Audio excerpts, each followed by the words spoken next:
E que Deus em Cristo continue abençoando a nossa noite em o nome de Jesus Cristo. Penúltimo livro da Bíblia. Epístola Universal do Apóstolo Judas. Não Judas, aquele Judas, mas o Judas, irmão de Jesus, que segundo a tradição nos conta, né, foi o irmão de Jesus Cristo que se converteu após a morte e ressurreição do Senhor Jesus.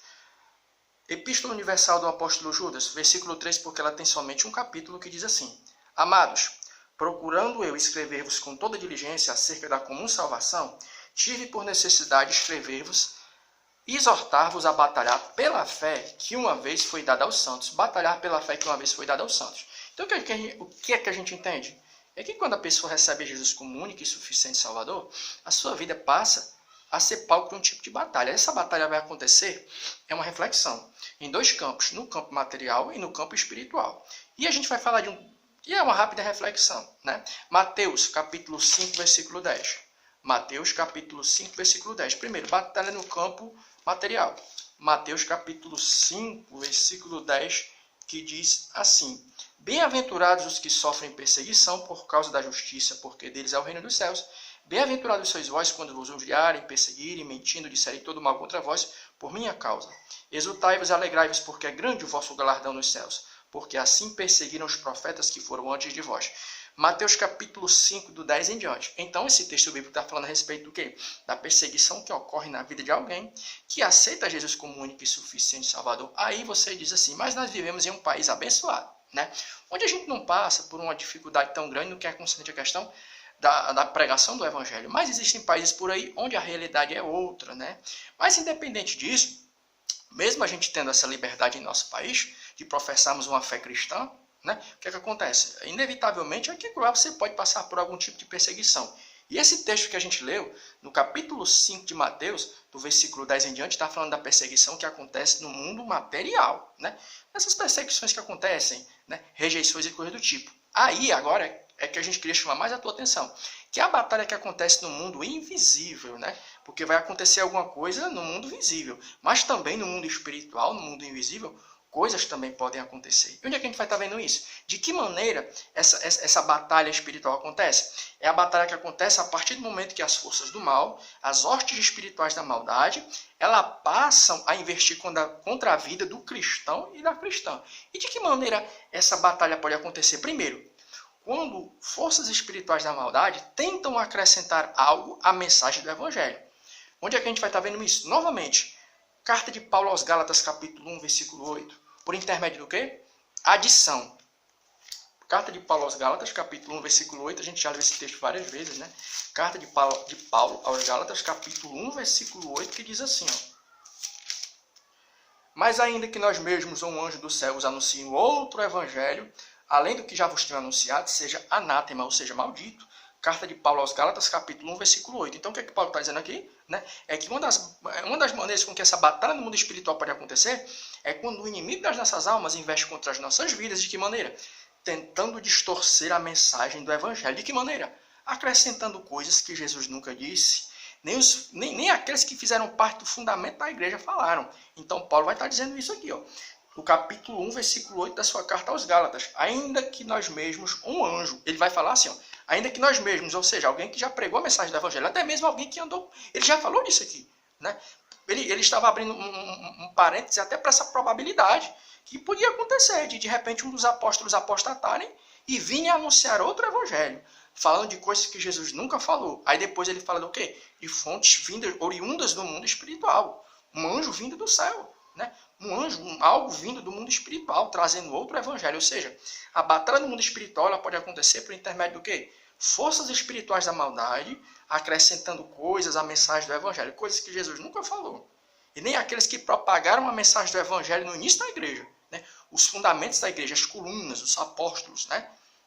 E a segunda coisa que é muito interessante, a batalha vai acontecer por intermédio de uma adição, coisas que Jesus nunca falou e vão ser inseridas, coisas que Jesus nunca disse, Paulo disse isso aqui, né? Ainda que um anjo do céu ele traga outra mensagem. E aí, essa batalha também vai acontecer por intermédio do quê? De uma subtração. E onde é que a gente vai estar vendo isso? Parábola da semente. Mateus capítulo 13, esse aqui é o que a gente achou mais interessante, ó. Mateus capítulo 13, versículo 4. Mateus capítulo 13, É legal isso aqui, ó. Versículo 4, que é muito interessante. A gente primeiro falou de uma adição. Mateus capítulo 13, versículo 4, que diz assim, ó. É a parábola do semeador. E quando semeava, uma parte da semente caiu ao pé do caminho, e vieram as aves e a comeram. E agora o versículo 13 e o 19. Diz assim, ouvindo alguém a palavra do reino e não entendendo, vem o maligno e arrebata o que foi semeado no seu coração. Este é o que foi semeado ao pé do caminho. Então Jesus aqui nessa parábola, ele compara o coração do ser humano com três tipos de terra. Primeiro, ele compara a palavra, a mensagem do evangelho, com uma semente. Primeiro, tem a semente que foi lançada ao pé do caminho. Primeiro, entre pedregais, depois espinho e depois a boa terra, que simboliza o que o coração daqueles que recebem a mensagem do evangelho. E essa semente frutifica. Mas é interessante que Jesus, no capítulo 13, versículo 4, ele vai falar da mensagem da semente que é lançada na beira do caminho. E vêm as aves e comem essa semente. Aí, no versículo 19 do capítulo 13, Jesus vai explicar o que é essa semente e o que são as aves. A semente ele vai explicar. Primeiro, no capítulo 13, versículo 4, ele fala da semente que é lançada à beira do caminho.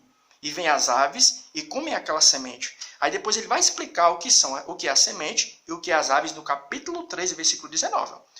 Ele conta o quê? Que as aves são um símbolo das forças espirituais da maldade, ou seja, demônios. Né? A semente, a palavra, é lançada à beira do caminho. Aí vem os demônios e tiram as forças espirituais da maldade. Olha para tu ver como é que é interessante. Né? Então é assim, ó, tu tá pregando a mensagem do evangelho. Você, meu irmão, minha irmã, meu amigo, minha amiga, aí de repente as forças espirituais do mundo invisível batalham em que sentido? Tentando tirar a mensagem do evangelho do teu coração. Olha para tu ver como é interessante isso aí. Existe quando você está pregando a mensagem do evangelho e quando você está ouvindo, você não está nem vendo não. Mas existe uma batalha no mundo invisível. No sentido de quê? O inimigo das nossas almas tentando tirar a mensagem do evangelho do teu coração. Aí às vezes a pessoa pensa que isso é normal. Não, às vezes a pessoa ouve a mensagem do evangelho, aí aparece uma coisa e outra, e aquela batalha no seu interior, e a pessoa nem sabe. O que é isso? São as forças espirituais da maldade. Tentando tirar a mensagem do evangelho do coração do ouvinte. E tentando também atrapalhar aquele e aquela que está pregando a mensagem. Né? Uma palavra reflexiva, mas que vai se encerrar com um tipo de oração. Que a nossa oração essa noite seja essa. Tanto para você que ouve a mensagem do evangelho, como para quem está ministrando e pregando. Né? Que o Senhor nosso Deus, em sua infinita misericórdia, nos dê condição de ministrar essa palavra e que as barreiras venham cair por terra. E para o meu amigo e minha amiga que está ouvindo essa mensagem, que Deus ele possa fortalecer teu coração, o coração de você, meu amigo e minha amiga, que gosta de ler a Bíblia, gosta de ouvir a mensagem do evangelho, que nesse teu coração o inimigo não venha ter vez não. Ore essa noite, peça, Senhor, meu Deus e meu Pai, fortalece o nosso coração, fortalece a nossa mente, para que o inimigo não venha ter vez e não venha jamais tentar arrancar a mensagem do evangelho de nossos corações. E que Deus em Cristo continue abençoando a nossa noite. Em nome de Jesus. Amém. Tchau.